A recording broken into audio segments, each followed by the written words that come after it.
हमारे साथ और खवातीन रैलियों में शरीक थी।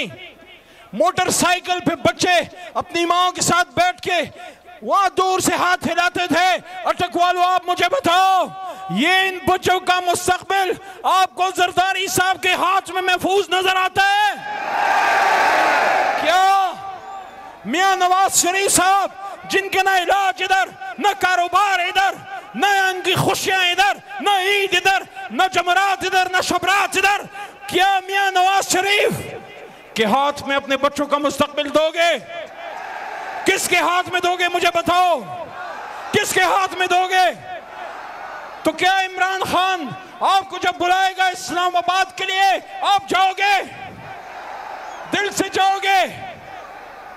क्या किराए के लिए गाड़ियां मांगोगे या अपने मोटरसाइकिल पे मेरा जाकिर हुसैन तो मर्दान का पैदल अपने बच्चों समेत बनी गाला इस्लामाबाद पहुंच चुका है। रेलगाड़ी मिले, बैलगाड़ी मिले, आपको रक्षा मिले, मोटर मिले, पैदल चले और पहुंचे इस्लामाबाद अपने लीडर की कॉल पे, ताकि पाकिस्तान को मुल्क बना सकें जो हमारा मिराज है, जिसके लिए मुल्क बना था। क्योंकि हम डिक्टेशन लेने के लिए पैदा नहीं हुए। हजरत उमर फारूक रज़ियल्लाहु अन्हु ने फरमाया था, आखिरी बात सुन लो, के लोगों,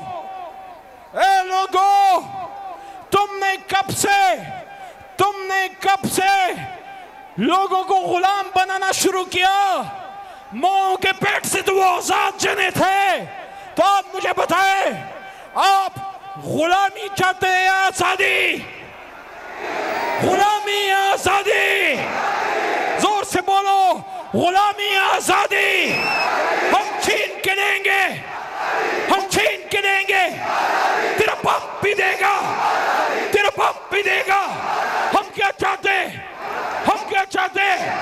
आजादी किससे? आजाद तो हम 75 साल पहले हो चुके, उस सोच से कि जब पाकिस्तान के इंपोर्टेड वजीर आजम मियां शहबाज शरीफ साहब कहते हैं कि बेगर्स आर नॉट चूजर्स, वो कहते हैं कि एब्सोल्युटली नॉट नहीं, एब्सोल्युटली यस के साथ है। आपको वो वाशिंगटन की गुलामी कबूल है या खाने काबा की गुलामी कबूल है?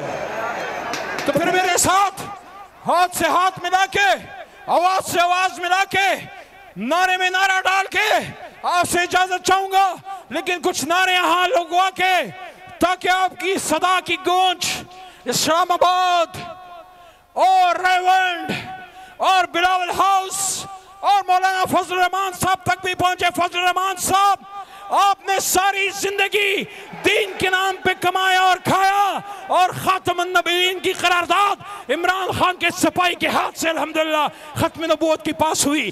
तो दीन का काम भी अल्लाह इमरान खान से ले रहा है, दुनिया का काम भी उससे ले रहा है। आलमी इस्तेमार के सामने सीना सपर होके खड़े होने का काम भी इमरान खान से अल्लाह ताला ले रहा है। वो अमेरिका के सामने नहीं, वो अल्लाह के सामने झुकता है, और आप भी अल्लाह के सामने झुकते हैं।